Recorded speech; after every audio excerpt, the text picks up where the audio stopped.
It's all about death.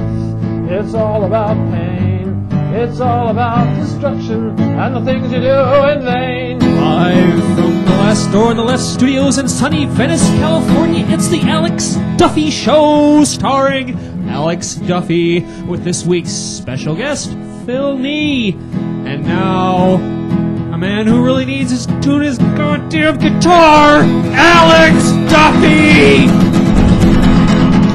Life, it's all about you. It's all about me. We're all that we have and all we foresee. So give it your best shot. It's all that you got. Might not be a lot, but that's all there is to life. All right. Yeah. The crowd goes wild. Yes, that Both was of us. the amazing crowd. Yes. Yes, the studio audience. Yes, this is overwhelming us.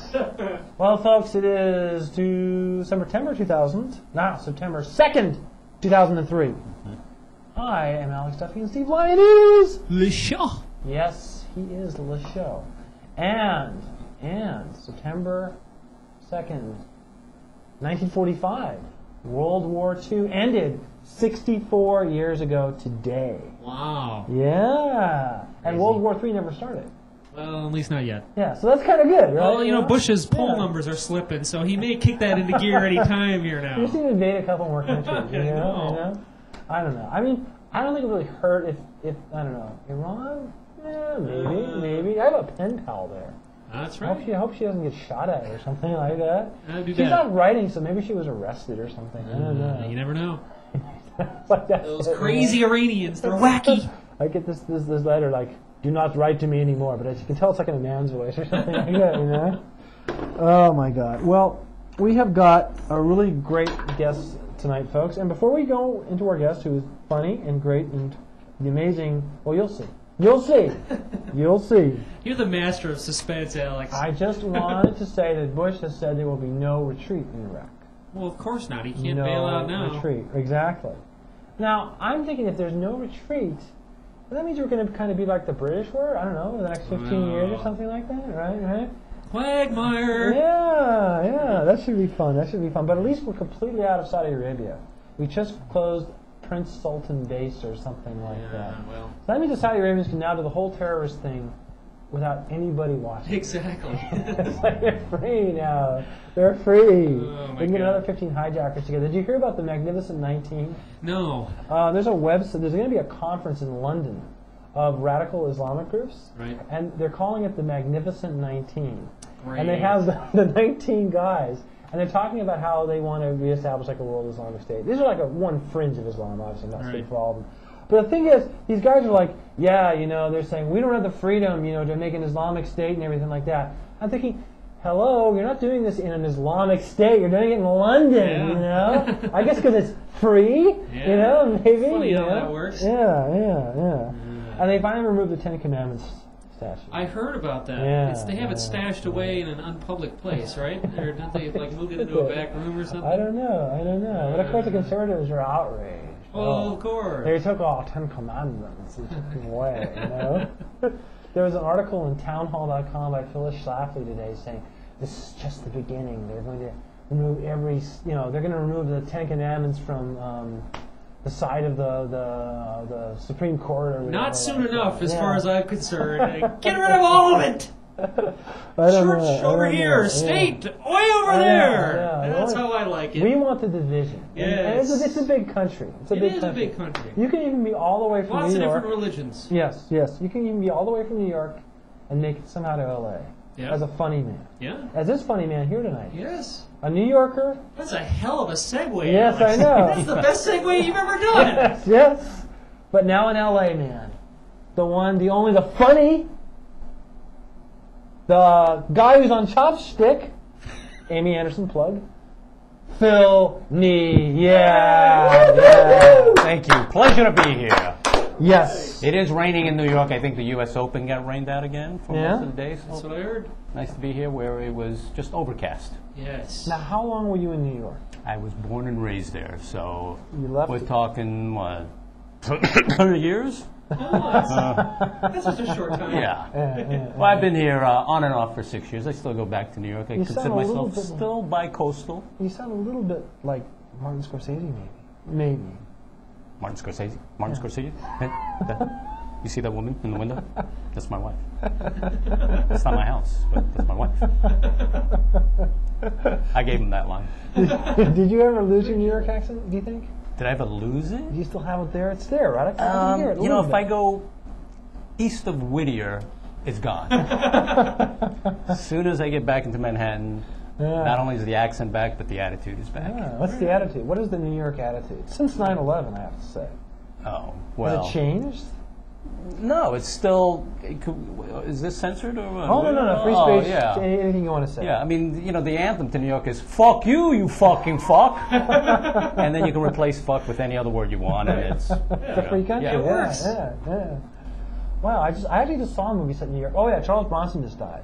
Yep. So I went out and in his honor, I rented his most Death Wish. Death Wish. Oh, yeah. Death Wish. It's a great movie. And I hadn't seen that like in 25 years. That shows how old I am. I saw it when I was like 13. It was on TV. And I saw it in the movie, so I'm even older. Oh my God! Yeah. The premiere. Oh my God, that is old. Yeah. No. Alex, move the microphone. It's on the two-shot. It's like pointed right at your crotch. Okay, well, there we go. That was his crotch speaking. Yeah. You can hear those rumblings. Now, we're not going to get anything from his head. That's pretty true. That's pretty much true. But the thing when I was watching it, I was like, you know, it's kind of like a bad version of Mean Streets or something. Mm-hmm. In terms of like the characters are so cartoonish, and watching it 30 years later, it's I don't know, it's lost something. If it ever had something, it was fun to watch, very entertaining, but a little bit too cartoonish. Wasn't that the movie that inspired Bernie Getz? I don't know if you ever blamed Charles Bronson, but that's the first thing I thought about. Well, there is the scene on the train. Right. Yeah. That's the scene I remember the most. But the thing is, I guess they didn't feel as obligated in those days. Like you have like some black muggers and you have some white muggers, but in only one case are segregated. And now, if they had it, you'd have to have an Asian mugger, Latino mugger, a black guy, a white guy, and then two of them would have to be women. Right. Just to show diversity in crime. Right, because mugging is an equal opportunity. Exactly. Yeah. You wouldn't want to stereotype anybody. Nope. So, what do you think about today's world, the world we're living in right now?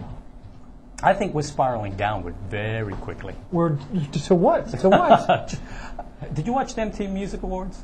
Yeah. That Always I watched watched The Kiss. I watched The Kiss. Oh, yeah, well. Okay. I didn't watch the if we're going to go, we might as well have lesbianism all around. Yeah. Because that's the only thing that'll keep our mind off of what's really going on in the Middle East. And what's great is that Madonna... Televised lesbian is the best one. Yeah. Of course. Madonna has aged into the dominatrix role, at least.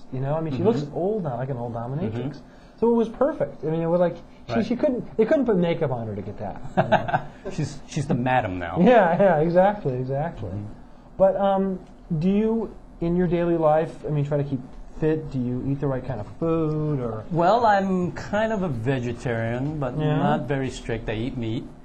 Okay, that's not very strict. Well, okay, I don't eat pork or beef, but I eat chicken, and and I try to eat like organic, free-range chickens. Which, okay, right. I don't know if that really is any better, because do you know what they are? They're chickens allowed to roam around the farm and have happy, healthy lives. So it's more like suspended off the ground for their entire lives? They breathe happy, fresh air and be in the grass until we cut their fucking heads off and eat them. I'm not sure if this benefits the chicken or me, but, Well, does the chicken know, does it have like a date set? Like, is it known the value? They must, because have you bought eggs at Trader Joe's? They got the dates right on the eggs. How did they get the chickens to do that? Yeah, I don't know. That's pretty good. Well, if I was a chicken, I don't know. See, I don't know if the roosters have it better or the hens. Because one rooster gets like 100 hens or something like that. But then you only get a 1 in 100 chance of being that rooster, because I think they cull all the roosters when they're just chicks. They don't have use for them. They can't lay eggs. But that's pretty much how it was in my high school. Yeah? And I wasn't the one that got the chances either. Yeah, you were the one that got culled. Well, I know all about being culled. Yeah. You get culled on a daily basis. Yeah. You can call me Vince Cully. Damn. I had to reach for that one. Well, what do you like to eat? When you go out to a restaurant, what do you like to do? I'm a big fish lover. Fish? Yeah. Oh, yeah, my wife likes fish. Really? Because she's Chinese, I understand. Yeah, right? yeah. Because my parents came from a small village near Shanghai. Right. Just very remote. What was it called? Staten Island, I think. No, it wasn't. It was called Ningbo, which is, I don't know, some peasant village. It's like, all I know is it's about 2.5 days from Shanghai. Right. Which has to have changed since Yeah, my that's mother a immigrated. population of 1 million people. No, I mean, the distance, I think. Oh, yeah. You know, 2.5 days might have been by boat. Certainly now they've got to at least have bicycles there or something. So maybe it's a day and a half away. Or a bullet train or something. Yeah. No, that's Japan. I know. But most of the audience wouldn't know. That's the thing. This is an intelligent audience. Okay, well, I have a thrown in joke. I'm sorry. Go ahead, though. Did you ever go out and visit the village? No, actually, I did go to China, and true story, I meant to go to my village, but I went on a mountain bike tour that was going to end up in Shanghai, and then I was going to find my way to my family's village. Right. But that tour got canceled because there weren't enough people signed up for it. So I ended up in the southern portion of China and never got anywhere near. My mother was actually in China when we met back in the States after she spent 3 months there. Right. She said, "How come you didn't call?" And I was probably like the equivalent, the distance was probably like Florida to Vancouver. Right. And, Mom, I wasn't in the area. I was in the country, but China's big. Are your parents both living in China now? Are they relocated? No. She was visiting at that time. Okay, She was visiting her family. She now, when you were there, did you feel like any sense of the communist government there at all, or did it seem pretty open and free and happy? Well, because I've heard so many mixed stories. Where I work at UCLA, I meet with a lot of Chinese students, and some of them are like, "Oh, it's something like the West portrays it," and others are like, "Oh, I'm not going back." But I went before Tiananmen, so that was '87. Okay. We were on a mountain bike tour, but we had a host organization called China International Sports, which was kind of our host organization, kind of like the YMCA. Right. But it was probably the Red Army in jerseys. Right. Great. Yeah, because they said they were cricket sticks or something, but they looked like rifles. Yeah. Would you want to go back now? Yeah, I actually would. I hear it's changing really quick, and I would really like to go to Shanghai because I hear that's just the swinging place to be. That's like the coolest nightlife. And they say the Shanghainese women are the prettiest. Wow. Well, I have to say that the women from Hong Kong are the prettiest, since my wife has watched. I mean, because they're less filling. But I want to visit Hong Kong because I want to visit it before it gets completely reabsorbed into China, because it has its own unique culture and it's kind of this mix of East and West. But slowly it will. I mean, even though it has its own economic system, no matter what, it's going to just there's nothing you can do about it. I'd like to visit it before that happens. Well, what are you doing here? My wife doesn't want to go. She's like, Hong Kong, I grew up there. Yeah. Okay, whatever, So it's like a crowded, dirty New York, which is redundant. Exactly. Yeah. It's funny because we go to a lot of Chinese restaurants, and I see a lot of them are settled from Hong Kong immigrants. Right. And so a lot of them will put up these little things of Hong Kong skyline. And at first I was like, oh yeah, what's that city? And, my wife's like, it's Hong Kong. I see another place. What's that city? Oh, that's Hong Kong. Then I could walk into I could be driving by a restaurant looking and go, oh yeah, that's Hong Kong. I just know it now. I've seen it. I've seen it there. I think those photos are the equivalent of T-shirts like in Venice, where you get 10 for $1 and it's all Venice Beach. Yeah, Venice Beach, exactly. So there, you just go there. I want to buy a photo, and it's all Hong Kong. Now, are there a lot of Chinese American comics? There are a lot of Asian American comics, and it seems like the Koreans are outnumbering us. Oh no! So if you're Chinese and funny, get on out there. And of course, now we have Dat Fan, who won the last comic standing. He's Vietnamese. I saw him on the Jay Leno. Mm-hmm. Yeah. I saw him at Chopstick. We saw him at Chopstick. That's right. A month and a half ago, I think. Mm-hmm. Something like that. Very nice guy. Well, you have to say that. He knows martial arts. I wouldn't fuck with him. I wouldn't. Just say, give him all the props I can. How do you feel about the current war on terror? Are we winning the war? No. No? No. Are we making more enemies than we need? I think so. I think we're creating a whole new generation of people that don't like us. I think we kind of blew all the sympathy we had for 9/11. Yeah. Which is a shame. Mm-hmm. It's a Blew in shame. a hurry. Yeah. But it looks like I just think that GWB is going to make it in 2004. You know, they're going to portray Howard Dean as this monster from the left who's going to bring back Joseph Stalin or something like that. You know, resurrect him from the grave. Meanwhile, he doesn't know the difference between the Taliban and the Iraqis, right? Yeah. They're gonna just. I don't know. It's weird that in our own state with the wacky, crazy recall, you know, which is like the laughingstock of the country, that they're really going after Gray Davis because of this deficit, and yet the federal government's a deficit of like $450 billion are projected. Now, why do you think that? How can Debbie get away with that? How does he get away with it? How could George get away? Yeah, how could he get away with the deficit, but Gray Davis can't? He's got the oil companies in his back pocket. Well, actually, they have him in his back, their back pocket, and as long as the oil companies are making money, no one's going to. But what about the media? Well, how come the media isn't just tearing W to bits? I think people are used to seeing a federal deficit, whereas they aren't used to seeing state deficits. Okay. The states have to balance their budgets, whereas the federal government doesn't. You see, I'm still registered to vote in New York, so we don't need your fucking problems. Come on. You fucking fucks. Yeah. When New York reinstated the death penalty, was that a good thing? The state of New York. Honestly, I'm all for the death penalty. Yeah. I at the risk of sounding like my father, the less criminals we have to feed, the better off we all are. That's a good way of looking at it, actually. But what if you execute one innocent man? As long as it's not me. I want to get. That's why I was carrying a get out of jail free card. That's a good idea. Okay. Now you do photography on the side also. Is there a funny side to photography?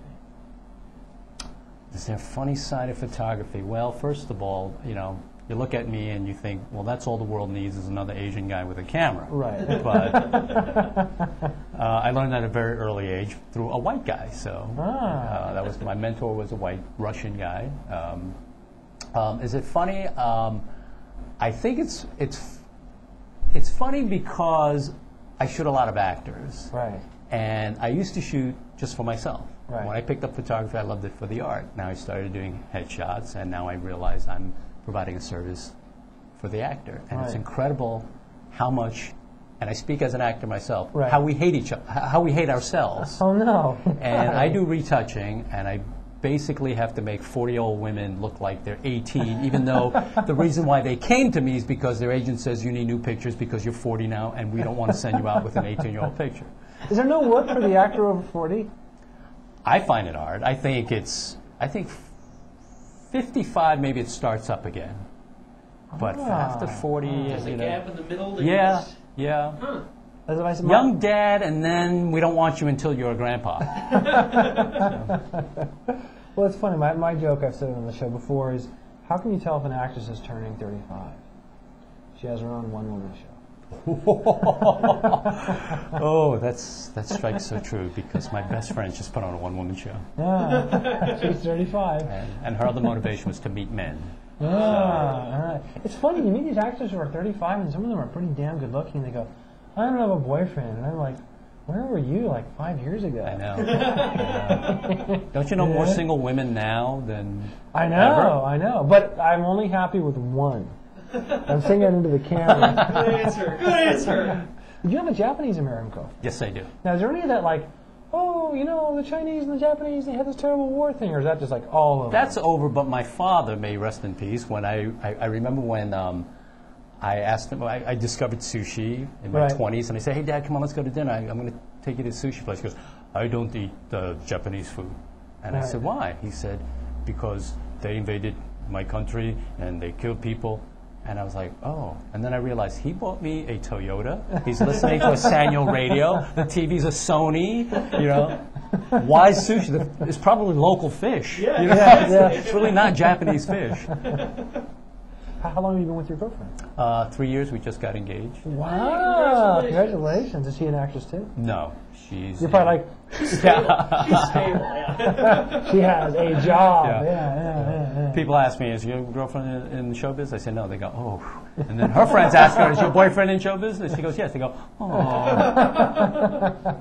Isn't she You're like one he's- step above being a musician. Yeah. However, I met her being a comic, and that's why we got into comedy, is to meet women. Hell yeah, it worked. What did she do? What did she do? She's a real estate appraiser. I see. My wife's in real estate. And I said, why don't you do real estate at the weekend? She goes, no, I don't want a second job. And I'm like, oh, okay. But she spends all her time on real estate sites. And she goes to open houses, even though we bought a place and all this kind of stuff. I don't know. It's like, why don't you just do that for a living since you love it so much? She must be a feng shui expert. Yes. She is? Yes. What are the chances? Yeah, a Chinese exactly. person into feng shui from Hong Kong. Exactly. Well, Hong Kong is really big that like they don't have meetings on certain days. If the feng shui experts will go, oh, bad day for a meeting. The thing is, you can really go overboard with that. You can go, like 9/11, like we're not supposed to do anything that day. I mean, look, you could probably go to 9/10 and look back in history and find something terrible, like Alexander the Greek. Alexander the Great killed 40,000 people in a battle. It's really subjective. Yeah. It's like you can do what you want. Like, oh, honey, I think we should go to Sears on 13th. Good feng shui day. President Woodrow Wilson found his lost shoe or something. Or whatever. you can like really reach for it. So she's really into that, huh? Yeah. Well, what do you think of feng shui? Well, I think white people take it way too seriously. Yeah? Probably more than Chinese do, actually. But I have a friend who remained nameless. She wants to find a man. She read in a book that was written also by a white person saying that if that's your love corner, put a pair of panties in that corner, and that'll attract men. Really? Yeah. I mean, and if I have a very simple philosophy on feng shui. If you find loose change behind the couch, that's your money corner.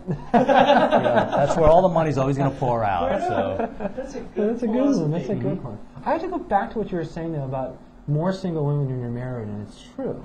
Because like when you're single. Well, they can smell it on you. Yeah. they can smell the lack of desperation. Yeah, exactly. It's like all of a sudden, like women are striking up a conversation with you, and it turns out they don't have a boyfriend.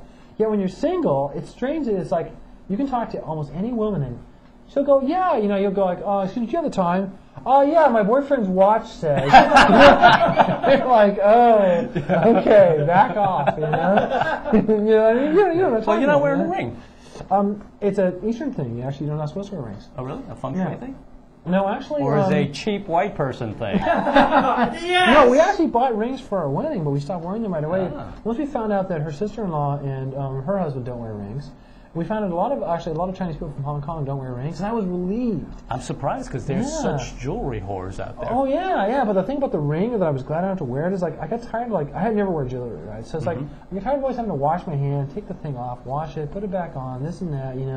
It was getting a little bit scratched up, this and that. I was finally like, You're just lazy, Alex. yeah. See, my girlfriend wants a ring, so perhaps I could rent yours. I got it from Kohl's for a very low price. Okay. Yeah. We actually got our Cheap bastard. we got married in a courthouse, and we got our rings on the same day. We got it like an hour before the wedding, so we went into Kohl's and they had rings on sale, like $50. It's like you can't do better than that, And we talk about an inexpensive wedding. Didn't cost any of our friends any money, It's like I don't know, but I think people like to have a fancier wedding than that. No, see, I photograph weddings, and the more weddings I photograph, the more I say, keep it simple, stupid. You're a wedding photographer? I have become. I thought I'd never do it, but I got drafted into it by some friends, and I do hard work. But and I do the sort of photojournalistic style, so I tend to kind of operate like a ninja. I'm The black outfit with the hood. yeah. Is it fun? Sweet. No, it's work. Oh, it's a work. lot of work. And the thing that I'm always amazed about is how quickly that ceremony goes. Oh yeah. It's not like, okay, I could shoot a game or something. Right, basically right. have 3.5 hours to get a good shot. You've got sometimes it's 8 minutes, sometimes 15 minutes. You missed the in shot, and it's out. gone. Yeah. I did a wedding last week out It's of under pressure. Marina Del Rey. It was on a boat, and I thought, okay, 7:30, sunset.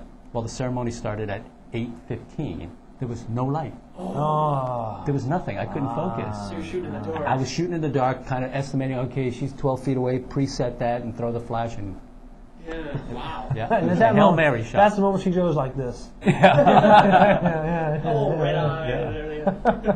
Well, what are you writing about today as a comedian? Like, what's tickling your funny bone these days? I talk a lot about food, and I go out to eat. Being that I'm a horror. Actually, I'm a good cook, but I don't like cooking for myself. I've gained 13 pounds since I got married. You did? Yeah, because my wife loves to go out and eat. Okay. What do you like to eat? Do you like to go out, or do you cook, or what do you do? I like to go out, but when I'm constantly baffled by menus. I saw an item that was a chicken omelet. Right. And I thought, now here's an interesting concept. First you get the egg out the chicken, and I want to put the chicken inside the egg. I said, couldn't we just leave this poor chicken alone? And I'm a big fish lover. Right. I don't like oysters, though. That's the only seafood I don't like. Don't they give you more virility? I don't need that. That's why there's a billion of us Chinese in this world.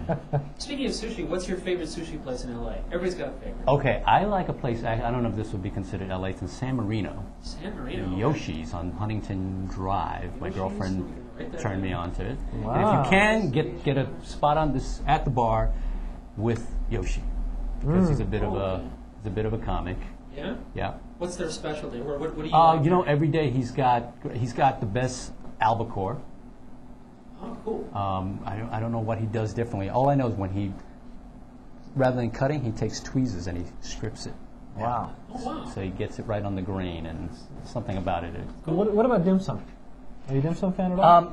I'm allergic to MSG. Oh, no, there's some places that have no MSG. No. Yeah. Maybe I don't know what I'm talking about. Let's just say I don't know what I'm talking about. Yeah, we'll leave it at that. Because I'll go, this doesn't have MSG. And I'm out. Oh, you're putting you to sleep or something? Yeah. Wow. Headache and everything. When you did that, you knocked the little switch off your microphone. There we go. Is it on? I got you back. You can hear me. It says on? I got you. Okay. He's got you. Cool. I had a job once, God, I could say 19 years ago, and I was working at night, doing some kind of computer operations job where I printed out credit reports or some crap like that. And I worked with this guy who had a fixation on Alfred Hitchcock. And he's kind of a fat guy, bald, and kind of like me, but bigger. He had looked kind of like Alfred Hitchcock. Mm-hmm. And so he cultivated the look. And he would sit there and go on and on about Alfred Hitchcock all the time. Well, that was, fair enough, whatever. But one time he had some food with MSG, and I didn't know he was allergic to it, and I didn't know it was in the food. We ordered some takeout or something like that. And he was like, and the whole Alfred Hitchcock thing just dropped. He was trying to talk like him. Now he went back into who he really was, which is kind of like this freak who was totally obsessed with Alfred Hitchcock. It was truth serum. Yes. We are getting to that moment where we're going to close. Okay. So we have to ask you, if you were going to sum up your philosophy in life in a few sentences, your funny, hilarious philosophy in life, what would it be? When you have the choice of 0% for 6 months or 4.9 for the life of the loan, always go for the 0, because you could always get a new card in 6 months after. Sage investment advice. Yeah. One of my few skills is juggling credit cards. Yeah. You kind of have to have that skill when you're a comedian Yes. photographer. Yes. Creative money management. How long have you been like a strict freelance guy where you don't have that 9 to 5, 8 to 5? I haven't had a day job since 1985. Awesome. Wow. That's pretty damn cool. Well, we have a lot of people on here. We have person to person. We could always call us the freelance show. But we have so many comedians that come on here who, because they're comedians, they've had to figure out some way of usually it's comedy, but if not, there's also some way to supplement their income. But they can't be tied to an 8 to 5 thing because they got places to go and stuff like that. And so it's I don't know. Well, maybe we should all pull together and get a dental plan, because that's something that I really need. A decent health plan at a good cost. Well, what's funny is I think all the comedians should get together and write their own freelancer's guide. Like the freelancer's guide to being a comedian. Just list all the things you could do. I don't know. But what would you say is the best thing about being a stand-up comic? Working 15 minutes a day. That's not so bad. Do you spend a lot of time writing? I don't. I would say when I was really a road whore and just out working all the time, then I was, because I woke up and I was thinking about bits. Right. Now I wake up and I think about what new lenses I want to buy, or what's the new megapixel camera thing, and so it's usually things that occur to me in my everyday life. Do you have a scary story from the road, like you're out in the middle of nowhere and something happened? One night I was in Staten Island, and it was a new club that just opened, and it was owned by Grandpa Munster. Oh, cool. Yeah, he was one of the co-owners. It was the opening weekend, and these guys were heckling me in the front. These, guys with the gold chains and the, The Guido types? Yeah, exactly. Guidos, the girls had the big hair and the acid wash jeans and the white pumps, and Right. they yelled at something in what I later thought was probably Korean, right. which is probably a Korean curse word. And I just responded, "Hey, fungu to you too." And the audience was like, loving it because they were being rude throughout the whole show. Right, right. So he goes, "Hey, I thought you were fucking Korean." And I said, "No, wait, how long you been sitting here?" 12 minutes. I said, "I'm Chinese. My mother's from China. I hate Chinese food. Everything about my heritage is Chinese." Let me guess. That gold chain on your neck? Special Olympics. Probably the worst thing I could have ever said. Because the rest of the time was... of course it was the women that said, "Don't let him say that to you." Oh. And it was, "I'm going to kick that fucking chink's ass." And I tried to walk away to the other side of the stage. So, "Hi, how you doing?" And try to continue. All I hear is, "Who this fucking chink think he is? I'm going to kill this fucking..." I get off stage. The MC comes on, which was a Barry Weintraub, who's Jewish, and he gets on and he was MC. He goes, "All right, how about another hand for Phil Nee? Hey, Vinny, did you like Phil?" He goes, "No, we didn't like that fucking chink." He goes, "Well, ladies and gentlemen, the new ambassador to the United Nations. I guess if it was up to Vinny, we'd get rid of the spics, the niggers, and the chinks, and the Jews. Vinny, it's kind of funny that you're drinking a Mexican beer." And he had not been in the room while this was going on. Yeah. And the whole time I was just saying, "Please, Barry, shut up." And He's out there going, more. It was like being in another world. Were you looking for the fire exit? Yeah, in fact, I couldn't because we all drove in from the city to Staten Island, and so we couldn't leave until the headline. I was the feature act, so the headliner was still on, and I just kind of hid in the green room, and somebody came. The owner says, "Who was that guy?" And some of the owners were talking, and he said, "Hey, that was Vinny Testaroni, whatever his name is," and somebody said he just got out of prison. Great.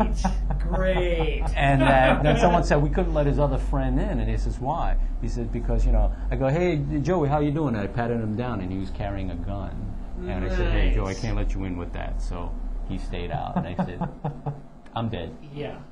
But you got away. I got away, and I probably should never have mentioned the name of the club. Now they've found you. Right. Did you ever tour in the Midwest or in the South? Yeah, I did a lot of colleges. I did during the mid '80s to early '90s. I did 300 colleges. Wow! That's like the money making. Yeah, really, yeah. It was the right place at the right time because the campuses all dried up around that time. All the liquor companies pulled out their funding. So they weren't bringing in bands Was it anymore. when they switched from 18 to 21? Yeah. Yeah. Ah. So they wasn't like Miller presents the Battle of the Bands. Right. So that money dried up, the bands dried up, and then the student activity said, what else can we bring? Yeah. And comedy was just ripe, and they were used to paying the bands that money, even though they weren't getting the sponsorship from the beer companies. They were still thinking, "Oh yeah, $1,500 is not a lot of money because the band used to be $1,800." Right. So we were making $1,500 a pop just to do one show. Wow. That's not so bad. And you walk in, with no roadies, no equipment. All I needed was a light and a microphone, and that was it. That's pretty cool. How could you give that up, though? I mean, that must have been a blast. Well, the thing is, you get older and they stay the same age. Wow. So Your humor doesn't always translate. Yeah. Yeah. It was around the time when Beavis and Butthead was like the cultural icons for that generation that I just realized I'm getting too old for this. Let me get back to the clubs where adults go. Yeah, probably a good idea. Yeah. Wow. Well, Phil, do you have any last closing words before we go? Anything? You want to say, shout out to your website or any shows upcoming, Chopstick, whatever you want to talk about? Support Asian American comedy. Chopsticks is on maybe a bi-monthly basis at the Improv. If you need headshots or wedding photography, www.nephotography.com, and pay it forward when you can. Yeah. All right then, Phil. Okay. Thank you so much. Thank you. Mr. Lyon, Ready? are you ready? Yeah. Well, folks, it is September 2nd. 2003, this is the Alex Duffy Show. Good night.